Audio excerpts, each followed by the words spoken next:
یہ جو ہوگا نا جو اب یہ والا کرائسس یہ اوورکم کر لیں گے آسانی سے انلیس کہ وہ کوئی باہر سے کوئی ملٹری انٹرونشن ٹرمپ کر دے, کیونکہ ٹرمپ سے یہ ایڈونچرزم آپ مطلب یہ بعید نہیں ہے کہ مطلب وہ یہ بھی کر ڈالے گا. لیکن یہ کہ آگے آپ لوگوں کو اکنامک ریلیف دینے کے لیے کیا کچھ کر سکتے ہیں, جب تک وہ نہیں کر سکتے تو یہ ایک آپ جو کرائسس ہے اس کو آگے ڈیلے کر سکتے ہیں, آپ اس سے نجات نہیں حاصل کر سکتے. تو کیا آپ کو لگتا ہے کہ دیکھیں ان ریفارمز کے لیے جو جن کو ڈیلیور کرنا ہے, کیونکہ ورنہ انڈر کرنٹس تو سب چیز موجود رہے گی, do you think and do you see that happening کہ کہیں امریکہ کے ساتھ مل کر پھر اس کے لیے کام کیا جائے, بیکاز آئی ایم شیور کہ نہیں, امریکہ سے پہلے ایران کو ایک اندر انٹرنل ڈائیلاگ شروع کرنا ہوگا. اگرچہ میڈیا میں اس طرح سے ریبر کی سپیچ رپورٹ نہیں ہوئی, میں ان کا دیکھ رہا تھا اکانومسٹ کا کہ انہوں نے ڈسریگارڈ کر دیا پروٹیسٹ کو. انہوں نے کہا تھا کہ پروٹیسٹر سے بات ہو سکتی ہے, سیبوٹیئرز سے نہیں ہو سکتی. تو اپنا پروٹیسٹرز کے ساتھ تو بات کرنے کی میں دیکھ رہا ہوں انڈیکیشن ہے, وہ ڈیزائر بھی ہے. تو میں یہ دیکھ رہا ہوں کہ آگے once they get out of this crisis وہاں پہ شاید انٹرنل ڈائیلاگ شروع ہو اور کوئی جو ایڈجسٹمنٹس ہیں ود ان دا سسٹم وہ ہوں. آپ یہ کہیں کہ سسٹم کا فال امییننٹ نہیں ہے, سسٹم میں changes are very likely.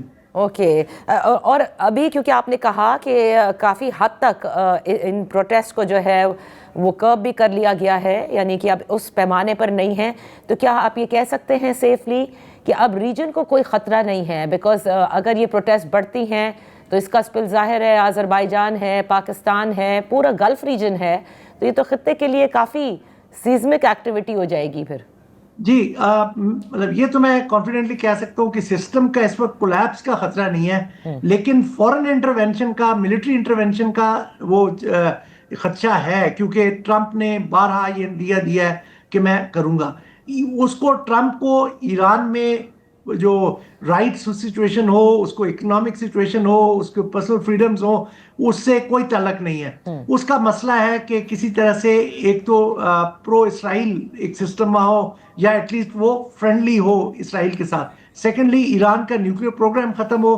Iran جو ہے اس وقت جو ڈیفائنس کر رہا ہے کہ وہ ٹرمپ کی ڈیمانڈ ہے کہ 0% انویسٹمنٹ ہو, اس پہ وہ ڈیفائنس کر رہا ہے. آپ نے اگر کل کے اخبارات دیکھے ہوں یا خبریں دیکھی ہوں تو عمان کے جو وزیر خارجہ ہے وہ بھی گئے ہیں. اب آپ ایک طرف دیکھیں کہ وہاں پر مکمل انٹرنیٹ بلیک آؤٹ ہے, کمیونیکیشن بلیک آؤٹ ہے, لیکن عمان کے وزیر خارجہ گئے, وہاں کے صدر سے ملے, اور عمان ایک کنٹری ہے جو رول پلے کرتا رہتا ہے ایران اور یو ایس میں نیگوسیشنز کا, تو یقیناً کوئی پیغامات تو ایک دوسرے کے درمیان ایکسچینج ہو رہے ہیں. صحیح, بہت بہت شکریہ باقر صاحب. انشاءاللہ اگلے ویک بھی آپ سے ضرور جانے کہ کس حد تک چیزیں بہتر ہو رہی ہیں یا کیا کچھ ہو سکتا ہے. That's all for today. اجازت دیجیے, اللہ حافظ.